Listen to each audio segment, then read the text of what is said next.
ঢাকা বিশ্ববিদ্যালয়ের শহীদ বুদ্ধিজীবী doctor Mohammad Mortuza medical centre, যেখানে যে কোনো রোগের একমাত্র ব্যবস্থাপত্র 3 বেলা প্যারাসিটামল। এটি অবশ্য শিক্ষার্থীরা ব্যঙ্গ করে বলে থাকেন। বাস্তবতা হলো 40,000 শিক্ষার্থীর জন্য এই মেডিকেল সেন্টারে নেই পর্যাপ্ত চিকিৎসা সামগ্রী, রয়েছে চিকিৎসকের অভাবও, সঙ্গে আছে পুরনো পদ্ধতিতে চিকিৎসা সেবা। এবার সেই মেডিকেল সেন্টারকে সক্রিয় করার উদ্যোগ নিয়েছে ঢাকা বিশ্ববিদ্যালয় কেন্দ্রীয় ছাত্র সংসদ ডাকসু।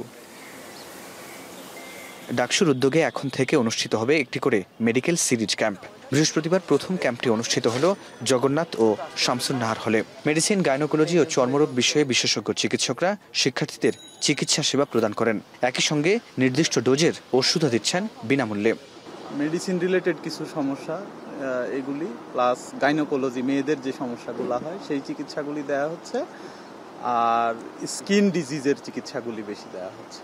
মেডিকেল যেটা হাসপাতাল আছে, বিশ্ববিদ্যালয় ক্যাম্পাসে, এটা আপনার ওষুধপত্রের ব্যাপারে খুব অপ্রতুল, এবং হচ্ছে যারা ডাক্তার এরা খুব ভালো চিকিৎসা আমরা পাই না। সমস্যাগুলো শুনছেন এবং ওষুধ দিচ্ছে সেই অনুসারে, এবং এই সুবিধাটা আমার ভালো লেগেছে। ডাকসুর স্বাস্থ্য ও পরিবেশ সম্পাদক বলছেন, প্রাথমিক অবস্থায় কমন রোগগুলোর চিকিৎসা সেবা দেয়া হলেও পরবর্তীতে বাড়ানো হবে এর পরিধি। শুরুর দিন ছাত্রের চেয়ে ছাত্রীদের সাড়া বেশি পাচ্ছেন বলেও জানান তিনি। মেয়েদের চাহিদার উপর ভিত্তি করে ঢাকা বিশ্ববিদ্যালয় কেন্দ্রীয় সংসদের উদ্যোগে প্রতি মাসে একটি করে ফ্রি মেডিকেল ক্যাম্প সিরিজের উদ্যোগ নেওয়া হয়েছে। যে কোনো হলের বা অনাবাসিক শিক্ষার্থীরাও তাদের বৈধ আইডি কার্ডের মাধ্যমে এখান থেকে চিকিৎসা সেবা নিতে পারবে।